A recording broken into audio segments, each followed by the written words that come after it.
हम सब ने महाभारत की कहानियां सुनी है, राइट? लेकिन आज हम इसे एक बिल्कुल नए नजरिए से देखने वाले हैं।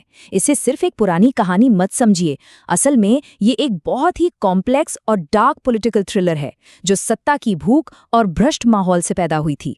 आज हम इस महाकाव्य की सबसे कुख्यात साजिशों में से एक को पूरी तरह से डिकोड करेंगे, और वो है भीम को जहर देने की साजिश। ये एक ऐसी घटना है जो हमें दिखाती है कि सत्ता, राजनीति और अपने ही परिवार के अंदर पनपता धोखा किस हद तक जा सकता है।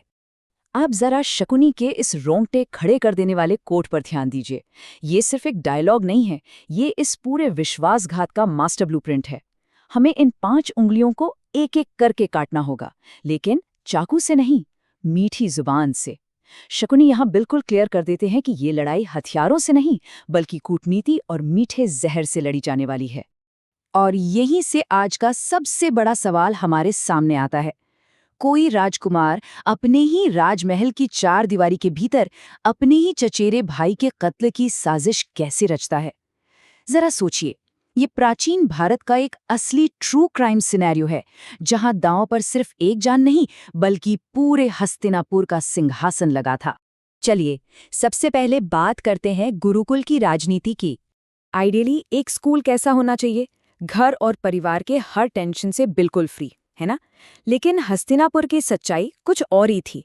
राजा धृतराष्ट्र ने एक सारथी के नौकरी छोड़ने के छोटे से बहाने का फायदा उठाया और कृपाचार्य को वापस बुला लिया। क्यों? सिर्फ इसलिए ताकि पांडव शांति से अपनी पढ़ाई पूरी न कर सकें। मतलब ये शिक्षा प्रणाली में सीधे सीधे राजनीतिक हस्तक्षेप का एक परफेक्ट एग्जाम्पल है। अब आप सोचेंगे कि ये सब एक सारथी के इस्तीफे पर क्यों हुआ? खैर, इसे समझने के लिए हमें देखना होगा कि हस्तिनापुर में वफादारी का लेवल क्या था।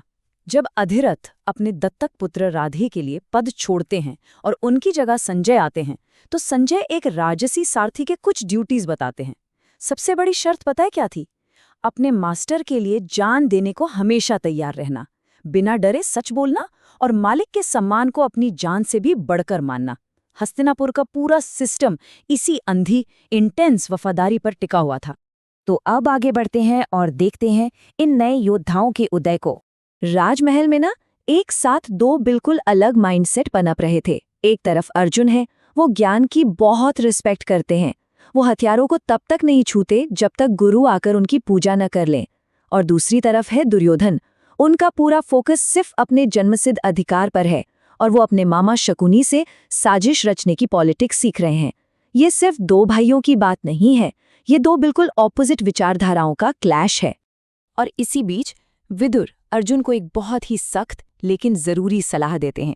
वो अर्जुन को याद दिलाते हैं कि एक राजकुमार होने का बोझ कितना भारी होता है। वो कहते हैं, अगर गुरुकुल की चुनौतियों का सामना नहीं कर सकते तो युद्ध के मैदान में कैसे टिकोगे? मतलब अपने परिवार और अपने राष्ट्र के लिए आपको अपनी पर्सनल खुशियों का बलिदान देना ही पड़ता है। अब आती हैं उस घातक मुट्ठी के रूपक यानी फिस्ट मेटाफर पर। यहां से मास्टरमाइंड शकुनी की एंट्री होती है। शकुनी ने बहुत ही बारीकी से एक चीज नोटिस की। 100 कौरव भाई होकर भी नेचुरली एक मुट्ठी नहीं बन पाते, लेकिन वो 5 पांडव भाई, वो मिलकर एक अटूट और एकजुट ताकत बनते हैं, बिल्कुल एक मुट्ठी की तरह। शकुनी की स्ट्रैटेजी एकदम क्लियर थी। इस मुट्ठी को बाहर से चोट पहुंचाकर नहीं तोड़ा जा सकता, इसे अंदर से खोलना होगा।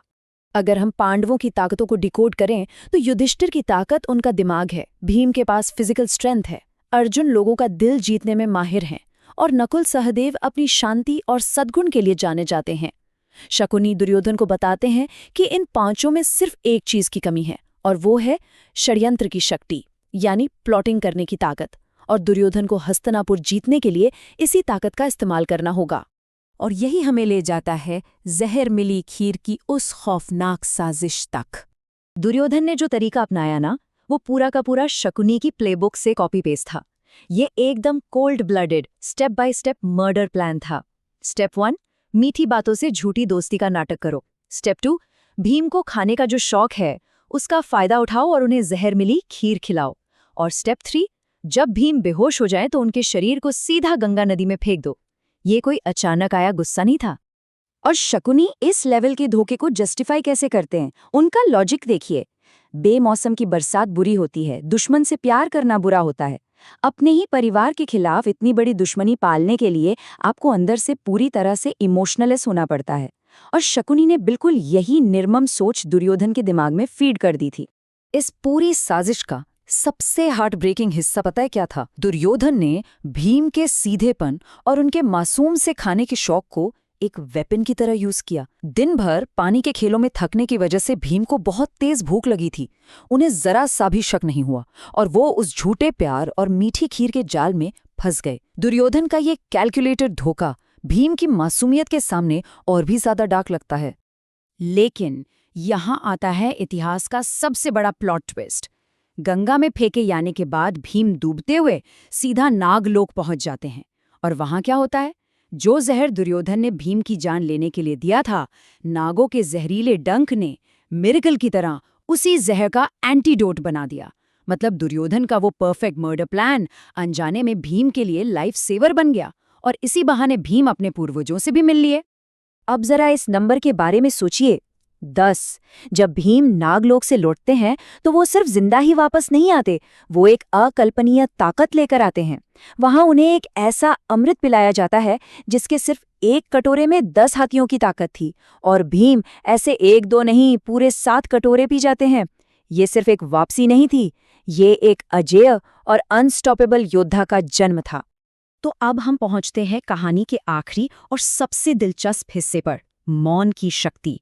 भीम के वापस आते ही हमें दोनों भाइयों के रिएक्शन में एक बहुत बड़ा क्लैश देखने को मिलता है। भीम का खून खौल रहा है, वो तुरंत बदला लेना चाहते हैं और दुर्योधन का सिर फोड़ देना चाहते हैं। लेकिन युधिष्ठिर पूरी तरह से शांत रहने की मांग करते हैं। और ये मौन कोई कमजोरी या हार नहीं थी, ये एक बहुत ही सोच समझकर लिया गया भाई फैसला था, ताकि तुरंत बदला लेने के बजाय परिवार की इमेज और फ्यूचर की स्टेबिलिटी को बचाया जा सके। युधिष्ठिर का लॉजिक एकदम प्रैक्टिकल था। जब घर की बात घर से बाहर जाती है तो लोग बातें बनाते हैं। युधिष्ठिर और माता कुंती इस कड़वे सच को एक गहरे राज की तरह छिपाने का फैसला करते हैं। यहाँ तक कि महल की बड़ी माताओं को भी इसकी भनक नहीं लगने दी जाती। ये एक ऐसा डिसीजन था जहाँ इमोशंस को साइड में रखकर ठंडी कूटनीति को चुना गया था। दुर्योधन को एक्सपोज न करने का ये फैसला एक बहुत ही सॉलिड पॉलिटिकल मूव था। इस मौन की रणनीति का सीधा सा मकसद था समय से पहले शुरू होने वाले एक भयानक गृहयुद्ध को रोकना। शकुनी के इतने बड़े षड्यंत्र के खिलाफ ये पांडवों का अल्टीमेट काउंटर मूव था। उन्होंने गजब का कंट्रोल दिखाया और बिना कोई हथियार उठाए इस राउंड की बाजी अपने नाम कर ली। लेकिन हर पॉलिटिकल मूव की अपनी एक कीमत होती है। क्या इस रणनीतिक मौन ने वाकई शाही परिवार को बचा लिया, या फिर इसने फ्यूचर में होने वाले एक कहीं ज्यादा बड़े और विनाशकारी युद्ध की गारंटी दे दी? इतने जहरीले रहस्य को सालों तक छिपाकर रखने का असली अंजाम क्या होता है? ये एक ऐसा सवाल है जो इतिहास के पन्नों में आज भी गूंजता है, और शायद इसका जवाब हमें आज के दौर में भी बहुत कुछ सोचने पर मजबूर कर देता है।